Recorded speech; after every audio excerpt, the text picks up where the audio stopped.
Hello my friends. Today is a very good day. And if you're familiar with this channel, then you already know why. It's always whatever's right behind me. And today we are going to talk about my 5 favorite little factoids about the Ferrari 308 GT4. So let's do it.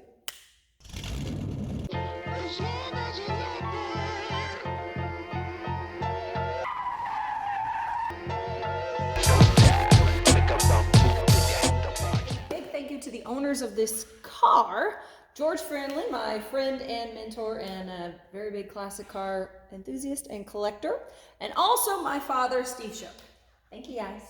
Now, if you're not familiar with this channel, welcome. What we do is, and I say we, it's just me and my 2-year-old Android phone, and then whatever car I can get my little bitty hands on. If you're not familiar with this channel, it's all about classic car history, and you might be wondering, well, who's this weird little blonde girl? Good question. Well, my name is Caitlin, grew up in and out of our family business, which is a mechanic shop specializing in foreign and antique automotives and imports, of course. And automotive history is my jam. I also have a 1965 Mustang Fastback. Love that car. And my Albatross is a 912E, Porsche 912E, only made in 1976. It's got the body of a 911, engine of a 914.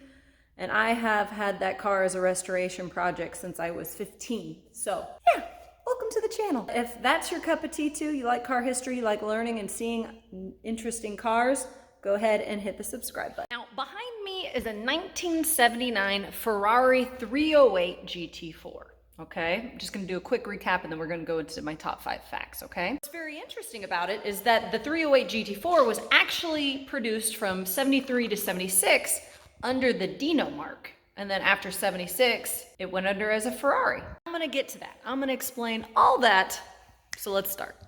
Fact number 1, you should know. You shouldn't actually need to know these, but these are things that I like, so let's enjoy. Now, fact number 1, why is it named Dino? Good question. Dino is the name of Alfredo Dino Ferrari, which was Enzo Ferrari's first and legitimate son. So yeah, Enzo did have a son with a mistress, which caused a lot of strife with his wife. But that's an entirely different story. And really, we have Alfredo Dino Ferrari to thank for Ferrari cars. You see, Enzo's history was a lot of racing, and he was racing for Alfa Romeo. And he said, he vowed that if he ever had a son, he would give up racing entirely. And thus, he gave up racing and he started Ferrari. And that is where the name Dino came from. Right. Now, second favorite little fact, all right? Why did Enzo Ferrari decide to create the Dino marque? You might be wondering, or you may not be wondering. Now, this number 2 is actually a very good follow-up to number 1, all right? Now, you see, Dino had persuaded his father into beginning research into smaller engines. With that, Dino talked his father, the king of V12s, into creating a 1.5 liter dual overhead cam V6 engine for F2 racing, thus being the first engine created by Ferrari that was not a V12. And sadly, it was just while Dino was making his mark at Ferrari that he would be diagnosed with muscular dystrophy and soon pass away from it. But even in his last days at Ferrari, he continued his work and research with famed race driver Vittorio Jano in creating the first Ferrari V6. And 10 years later, Enzo Ferrari was able to pay tribute to his late son by naming the Dino marque after Alfredo Dino Ferrari. The first Dino that was rolled out did use that same V6 that Dino had worked on. Well, it's important to note that Enzo was paying tribute to Dino. He was also too scared to put the Ferrari name on anything that was less than a V12. Enzo was also being motivated with the fact that he wanted to jump into the smaller engine and lower cost sports car game, but he also didn't want to put the name Ferrari on anything less than V12. All right, now, thing number 3 you need to know about the 308 GT4. It was the first time that Ferrari had dabbled outside of their close relationship with Pininfarina. Yes, that's right. A relationship that had been in the works since 1951. Ferrari and Pininfarina were like this, all right? And this is the first time they decided to go without Pininfarina, and they went to legendary Bertone. Yes, the 308 was designed by Marcello Gandini at Bertone. And Bertone is another one of those famous and prolific designers out of Turin, Italy. Now, really something to note is how much of a design leap it was from the 206 and 246 Dinos to the 308. All right, now enough of my little jibber jabber. Let's go ahead and take a nice little spin around the 308 GT4.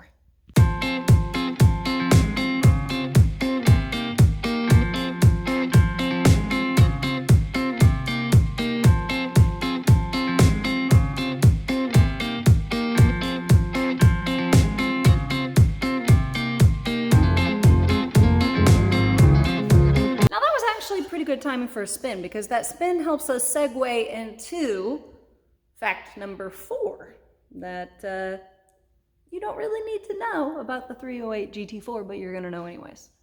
Fact number 4 is that there were many cars that shared both the Dino and the Ferrari badges. And that also kind of allows me to tell you why Ferrari discontinued the Dino. You see, purchasers were kind of worried about what the value of their Dinos were going to be because it didn't have the Ferrari logo and badging on it. And this 308 GT4 is a perfect example of this. This is a 1979, all right? That's 3 years after they discontinued the use of the Dino name and marque. But, voila, we got a little bit of Dino there, but then we also have a little Cavallino. So we got Prancing Horse and Dino, and this was pretty common. And number 5 thing you should know about the 308 GT4 is that the popularity and the demand of these cars is beginning to skyrocket. Yes, price and notoriety of these cars are going up. Just within this last month, there was a record-breaking sale of a 308 GT4 on Bring a Trailer, and it brought $141,000. And now, I don't think that's much of a surprise. It's got the Bertone good looks. But tell me what you think. Where do you think these prices are going to go? Do you think popularity is going to continue? I think it is. Yes, I think so too. It's making waves, that's for sure. What is your favorite Dino? I'm kind of a sucker for 246 myself, all right? What do you think would have happened in Ferrari's future if Dino hadn't passed away so untimely?